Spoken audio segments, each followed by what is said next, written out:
Se você está começando na sua jornada espiritual, como você se conecta melhor com os seus guias? Essa foi uma pergunta que eu recebi lá no Insta, mas de novo ficam aqui alguns disclaimers para falar sobre a perspectiva da bruxaria, tá? Para quem não sabe, eu não sou de nenhuma matriz afro, eu não sou de nenhuma religião afro. Inclusive, eu sou uma bruxa meio taoísta e budista, então toda a minha perspectiva vai de encontro com isso. Eu não tenho essa perspectiva que vai tanto ali ligada com a Umbanda, com o Candomblé, com a Quimbanda. Então, tem sim diferenciações, tem algumas diferenças entre a maneira que eu vejo as coisas e a maneira que o pessoal que tem essa tradição mais afro vê algumas coisas. E tudo bem. É normal ter diferença, porque bruxaria é uma prática, né? E o taoísmo e o budismo, eles também se encaixam um pouco mais enquanto práticas e não enquanto religião. Então, é lógico que você vai ter uma liturgia numa coisa, enquanto na outra você não tem, percebe? A primeira coisa que é importante deixar muito claro é que não é uma coisa que vocês vão fazer em uma semana. Vocês não vão conseguir se conectar com o guia de vocês em uma semana. A relação que eu tenho com os meus guias é uma coisa que vem de muito tempo. Eu já trabalho com o meu guia principal há muitos e muitos anos, para não dizer 30 anos. Então, é uma coisa que a gente constrói com o tempo e é quase que uma amizade. Você vai construindo alguma coisa ali. Então, para as pessoas que estão com pressa, não adianta. Sobre essa questão de poder ou não poder ler nas cartas quem é o seu guia. Nós, o povo da bruxaria, sempre fizemos isso desde sempre. Isso pra gente é muito comum. E não só nas cartas. A gente lê usando ossos, a gente lê usando pêndulos, a gente descobre de várias maneiras, a gente tá mega acostumado a vetar espírito, né? Então, assim, pra gente é super comum. O que não quer dizer que é um caminho mais fácil. Eu ouvi uma criadora falando, porque quando a gente lê nas cartas é mais fácil o seu caminho com o seu guia. Não tem nada a ver. Você lê e você continua construindo a sua relação com o seu guia e é difícil do mesmo jeito.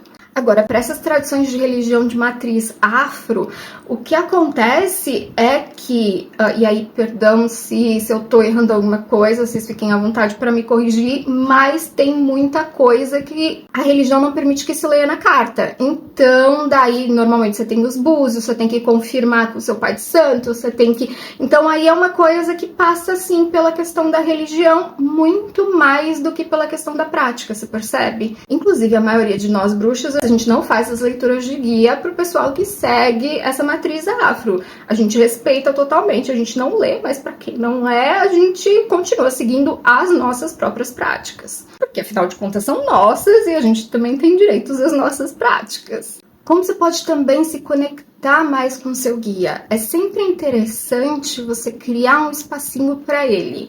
Então, normalmente fazer um altar, abrir um espacinho e daí, de novo, as religiões de matriz afro têm uma forma de fazer, na bruxaria a gente faz de outra forma.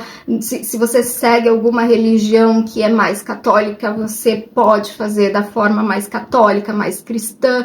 Enfim, cada forma tem. O budismo, por exemplo, tem um altar que é diferente. Você pode seguir uma linha específica que te interessa mais. Inclusive, eu tenho um vídeo falando sobre as questões dos altares. Dar oferendas para os seus guias são sempre algumas coisas interessantes. E aí vocês têm que lembrar que tem a diferença entre dar oferenda de adoração e dar oferenda pro guia, né? Então, assim, são dois tipos de trabalho diferentes, né? Quando você adora e quando você trabalha com, né? São dois trabalhos diferentes. Por exemplo, se você trabalha com um panteão, que você, sei lá, você adora o deus X, você vai fazer um trabalho com ele, ele vai ter um altar que é diferente de um altar para o seu guia X ou para um ancestral. Então, é diferente o tipo de trabalho. E, por exemplo, na bruxaria a gente tem toda essa diferenciação de adoração, de trabalhar com ancestrais, de trabalhar com guias específicos que normalmente são espíritos, mas nem sempre.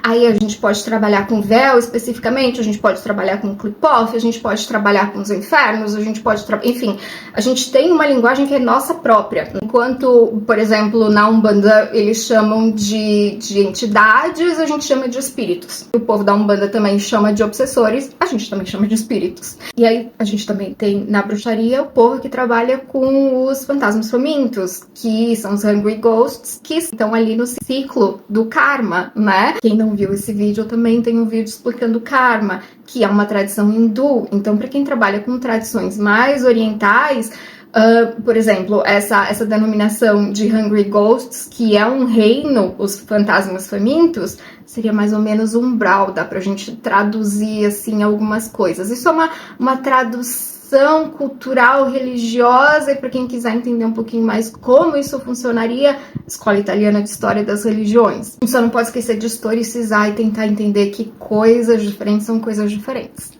Outra coisa que vale falar é que se você tem algum dom específico, se você tem alguma habilidade específica, vale a pena trabalhar isso, porque pode te ajudar a se comunicar com seu guia. Então, assim, na bruxaria, a primeira coisa que você faz é, além de aprender proteção, né, é aprender algum método divinatório para você também poder se comunicar com seus guias. Então, assim, cartas, pêndulo, osteomância, seromância, isso aqui é básico pra gente, né? A gente já aprende logo no começo, né? Mas se você não aprende isso, se você não sabe isso ainda pra se comunicar com seus guias, algumas pessoas têm alguns dons específicos. Por exemplo, algumas pessoas escutam, né? Não com o ouvido, normalmente com a parte de trás da cabeça. Isso, por exemplo, é o que a gente chama de clareaudiência. Então, algumas pessoas têm algumas habilidades específicas que podem ajudar sim.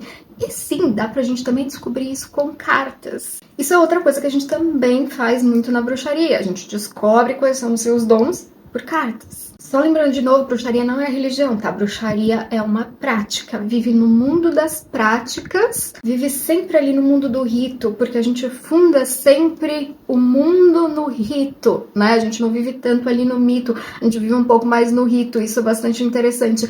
O Gasbarro, Nicola Gasbarro, fala muito sobre isso. Acho que é isso. Se ficar qualquer dúvida, se vocês quiserem que fale um pouquinho mais sobre alguma coisa específica, é só perguntar aqui, porque esse vídeo já tá quase com 10 minutos.